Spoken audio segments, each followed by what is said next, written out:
ಮೊಬೈಲ್ನಲ್ಲಿ ಪಿಂಚಣಿ ಹಣದ ಮೆಸೇಜ್ ಬರುತ್ತೆ ಅಂತ ಕಾಯ್ತಾ ಕೂತಿದ್ದೀರಾ? ಹಾಗಿದ್ರೆ ಹುಷಾರ್, ಬರ್ತಿರೋ ನಿಮ್ಮ ಪೆನ್ಷನ್ ನಾಳೆ ಬೆಳಿಗ್ಗೆ ಅನ್ನೋಷ್ಟರಲ್ಲಿ ಯಾವಾಗ ಬೇಕಾದ್ರೂ ಸ್ಟಾಪ್ ಆಗಬಹುದು. ಈಗಾಗಲೇ ಕರ್ನಾಟಕದಲ್ಲಿ 15 ಲಕ್ಷಕ್ಕೂ ಹೆಚ್ಚು ಜನರ ಪಿಂಚಣಿ ಬಂದ್ ಆಗಿದೆ. ಹಲೋ ಸ್ನೇಹಿತರೆ, ನಮಸ್ಕಾರ. ಕರ್ನಾಟಕದ ಜನತೆಗೆ ನಿಜಕ್ಕೂ ಇದೊಂದು ಭಾರಿ ದೊಡ್ಡ ಶಾಕಿಂಗ್ ನ್ಯೂಸ್. ಹೌದು, ನಿಮ್ಮ ಮನೆಯಲ್ಲಿರೋ ಅಜ್ಜ, ಅಜ್ಜಿ, ಅಮ್ಮ ಅಥವಾ ಅಕ್ಕ ತಂಗಿಯರಿಗೆ ಅಥವಾ ಅಂಗವಿಕಲರಿಗೆ ಪ್ರತಿ ತಿಂಗಳು ಬರ್ತಾ ಇದ್ದ ಸರ್ಕಾರದ ಪೆನ್ಷನ್ ದುಡ್ಡು ಕಳೆದ 2-3 ತಿಂಗಳಿನಿಂದ ದಿಢೀರಂತ ನಿಂತು ಹೋಗಿದ್ಯಾ? ಮೊಬೈಲ್ನಲ್ಲಿ ಮೆಸೇಜ್ ಬರುತ್ತೆ ಅಂತ ಕಾಯ್ತಾ ಕೂತಿದ್ದೀರಾ?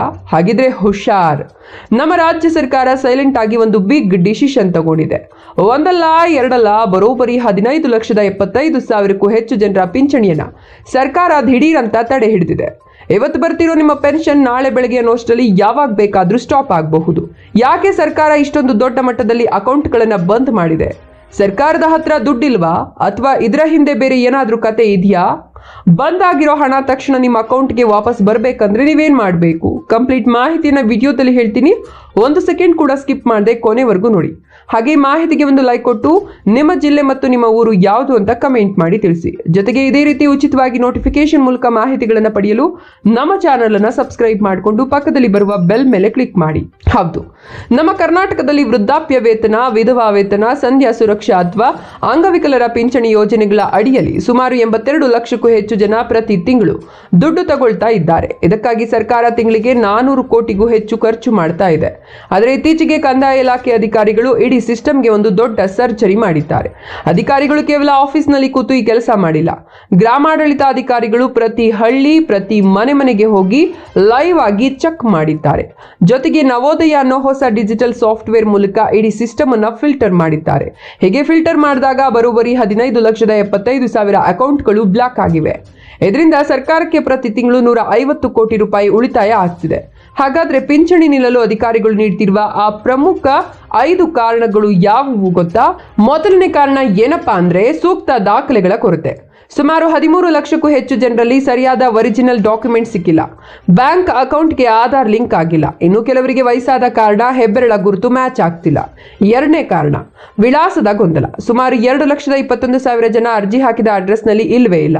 ಅವರು ಮಕ್ಕಳ ಮನೆಗೋ ಅಥವಾ ಬಾಡಿಗೆ ಮನೆಗೋ ಬದಲಾಗಿದ್ದಾರೆ. ಅಧಿಕಾರಿಗಳು ವೆರಿಫಿಕೇಶನ್ಗೆ ಹೋದಾಗ ಜನ ಸಿಗದ ಕಾರಣ ಅಕೌಂಟ್ ಸಸ್ಪೆಂಡ್ ಆಗಿದೆ. ಮೂರನೇ ಕಾರಣ ಆದಾಯ ಪ್ರಮಾಣ ಪತ್ರ ಅಪ್ಡೇಟ್ ಇರೋದು. ಗೃಹಲಕ್ಷ್ಮಿ ಮತ್ತು BPL ಕಾರ್ಡ್ ಡೇಟಾ ಲಿಂಕ್ ಆಗಿರೋದ್ರಿಂದ ಆದಾಯ ಮಿತಿ ಮೀರಿದ ತಕ್ಷಣ ಸಿಸ್ಟಮ್ ಆಟೋಮೆಟಿಕ್ ಆಗಿ ಪೆನ್ಷನ್ ಕಟ್ ಮಾಡ್ತಿದೆ. ನಾಲ್ಕನೇ ಕಾರಣ ವರ್ಷಕ್ಕೊಮ್ಮೆ ಕೊಡಬೇಕಾದ ಜೀವಂತ ಪ್ರಮಾಣ ಪತ್ರ ಸಲ್ಲಿಸದೇ ಇರೋದು. ಐದನೇ ಕಾರಣ ಬ್ಯಾಂಕ್ಗಳ ವಿಲೀನ. ಬ್ಯಾಂಕ್ಗಳು ಮರ್ಜ್ ಆಗಿ IFSC ಕೋಡ್ ಬದಲಾಗಿದೆ. ಆದರೆ ವೃದ್ಧರು ಹಳೆ ಪಾಸ್ಬುಕ್ ಇಟ್ಕೊಂಡಿದ್ರಿಂದ ಟ್ರಾನ್ಸಾಕ್ಷನ್ ಫೇಲ್ ಆಗ್ತಾ ಇದೆ. ಇಷ್ಟೇ ಅಲ್ಲ ಸ್ನೇಹಿತರೆ, ಈ ಚೆಕಿಂಗ್ ನಲ್ಲಿ ಭಾರಿ ವಂಚನೆಗಳು ಕೂಡ ಬಯಲಾಗಿವೆ. ಕೇವಲ 35ರಿಂದ 40 ವರ್ಷ ವಯಸ್ಸಿನವರು ನಕಲಿ ದಾಖಲೆ ಸೃಷ್ಟಿಸಿ 65 ವರ್ಷದವರಂತೆ ನಟಿಸಿ ಪಿಂಚಣಿ ಲೂಟಿ ಮಾಡ್ತಾ ಇದ್ರು. ಇನ್ನು ಬ್ಯಾಂಕ್ ನಲ್ಲಿ ಲಕ್ಷ ಫಿಕ್ಸೆಡ್ ಡೆಪಾಸಿಟ್ ಇಟ್ಟವರು, ಇನ್ಕಮ್ ಟ್ಯಾಕ್ಸ್ ಕಟ್ಟುವವರು ಕೂಡ ಬಡವರ ಹೊಟ್ಟೆ ಹೊಡೆದು ಪೆನ್ಷನ್ ತಗೊಳ್ತಾ ಇದ್ರು. ಅಂತವ್ರನ್ನೆಲ್ಲ ಈಗ ಪತ್ತೆ ಹಚ್ಚಿ ಅಕೌಂಟ್ ಕ್ಲೋಸ್ ಮಾಡಿದೆ. ಇಡೀ ರಾಜ್ಯದಲ್ಲಿ ಅತಿ ಹೆಚ್ಚು ಅಕೌಂಟ್ಗಳು ಬಂದ್ ಆಗಿರೋದು ನಮ್ಮ ಬೆಳಗಾವಿ ಜಿಲ್ಲೆಯಲ್ಲಿ. ಬರೋಬ್ಬರಿ 1,31,000ಕ್ಕೂ ಹೆಚ್ಚು. ಮೈಸೂರಿನಲ್ಲಿ 55,000, ಕೋಲಾರದಲ್ಲಿ 90,000, ರಾಯಚೂರಿನಲ್ಲಿ 90,000, ದಾವಣಗೆರೆಯಲ್ಲಿ 85,000, ವಿಜಯಪುರದಲ್ಲಿ 84,000, ಕಲಬುರಗಿಯಲ್ಲಿ 82,000, ತುಮಕೂರು ಮತ್ತು ಮಂಡ್ಯದಲ್ಲಿ ತಲಾ 57,000, ಬೆಂಗಳೂರು ಸಿಟಿಯಲ್ಲಿ 52,000 ಖಾತೆಗಳನ್ನು ತಡೆ ಹಿಡಿಯಲಾಗಿದೆ.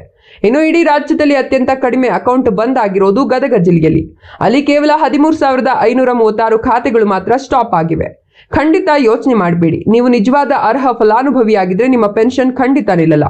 ಮೊದಲು ನೀವು ನಿಮ್ಮ ಮೊಬೈಲ್ನಲ್ಲೇ ಗೂಗಲ್ಗೆ ಹೋಗಿ SSP ಕರ್ನಾಟಕ ಅಥವಾ ಫಲಾನುಭವಿ ಪೋರ್ಟಲ್ ಅಂತ ಸರ್ಚ್ ಮಾಡಿ. ನಿಮ್ಮ ಪೆನ್ಷನ್ ID ಹಾಕಿ ಸ್ಟೇಟಸ್ ಆಕ್ಟಿವ್ ಇದೆಯಾ ಇಲ್ವಾ ಅಂತ ಮನೆಯಲ್ಲೇ ಕೂತು ಚೆಕ್ ಮಾಡಿ. ಒಂದ್ ವೇಳೆ ನಿಮ್ಮ ಪೆನ್ಷನ್ ಸ್ಟಾಪ್ ಆಗಿದ್ರೆ ತಕ್ಷಣ ಈ 5 ದಾಖಲೆಗಳನ್ನ ರೆಡಿ ಮಾಡ್ಕೊಳ್ಳಿ. ಆಧಾರ್ ಕಾರ್ಡ್, ಹೊಸ IFSC ಕೋಡ್ ಇರೋ bank passbook, BPL ration card, ಈಗಿರೋ ವಾಸಸ್ಥಳದ ಅಡ್ರೆಸ್ ಪ್ರೂಫ್, ಹೊಸ ಇನ್ಕಮ್ ಸರ್ಟಿಫಿಕೇಟ್. ಇವುಗಳನ್ನು ತೆಗೆದುಕೊಂಡು ತಕ್ಷಣ ನಿಮ್ಮ ಬ್ಯಾಂಕ್ ಅಥವಾ ಪೋಸ್ಟ್ ಆಫೀಸ್ಗೆ ಹೋಗಿ NPCI ಮ್ಯಾಪಿಂಗ್ ಅಥವಾ EKYC ಕಂಪ್ಲೀಟ್ ಮಾಡಿಸಿ. ಆಮೇಲೆ ನಾಡ ಕಚೇರಿ ಅಥವಾ ಗ್ರಾಮ 1 ಕೇಂದ್ರಕ್ಕೆ ಹೋಗಿ ರಿವೆರಿಫಿಕೇಶನ್ ಮಾಡಿಸಿ. ಲೈಫ್ ಸರ್ಟಿಫಿಕೇಟ್ ಅಪ್ಡೇಟ್ ಮಾಡಿ. ಅಥವಾ ನಿಮ್ಮ ತಾಲೂಕು ಆಫೀಸ್ಗೆ ಹೋಗಿ ಭೇಟಿ ಮಾಡಿ. ನಿಮ್ಮ ದಾಖಲೆಗಳೆಲ್ಲ ಸರಿಯಾಗಿದ್ರೆ ನಿಂತು ಹೋಗಿರುವ ಎಲ್ಲಾ ತಿಂಗಳ ಬಾಕಿ ಹಣ ಒಂದೇ ಬಾರಿಗೆ ನಿಮ್ಮ ಅಕೌಂಟ್ಗೆ ಜಮೆ ಆಗುತ್ತೆ. ಪಾಪ ಎಷ್ಟೋ ಜನ ಹಳ್ಳಿಯಲ್ಲಿರೋ ಅಜ್ಜ ಅಜ್ಜಿಯರಿಗೆ ಏನ್ ಮಾಡಬೇಕು ಅಂತ ಗೊತ್ತಾಗದೆ ಕಾಯ್ತಾ ಇರ್ತಾರೆ. ದಯವಿಟ್ಟು ಈ ವಿಡಿಯೋವನ್ನ ನಿಮ್ಮ ಫ್ಯಾಮಿಲಿ ಮತ್ತು ಫ್ರೆಂಡ್ಸ್ ಗ್ರೂಪ್ಗಳಿಗೆ ಈಗಲೇ ಶೇರ್ ಮಾಡಿ, ಅವರಿಗೆ ಸಹಾಯ ಮಾಡಿ. ವಿಡಿಯೋ ಇಷ್ಟ ಆಗಿದ್ರೆ ಲೈಕ್ ಮಾಡಿ, ನಮ್ಮ ಚಾನೆಲ್ ಅನ್ನ ಸಬ್ಸ್ಕ್ರೈಬ್ ಮಾಡೋದನ್ನ ಮರಿಬೇಡಿ. Thank you.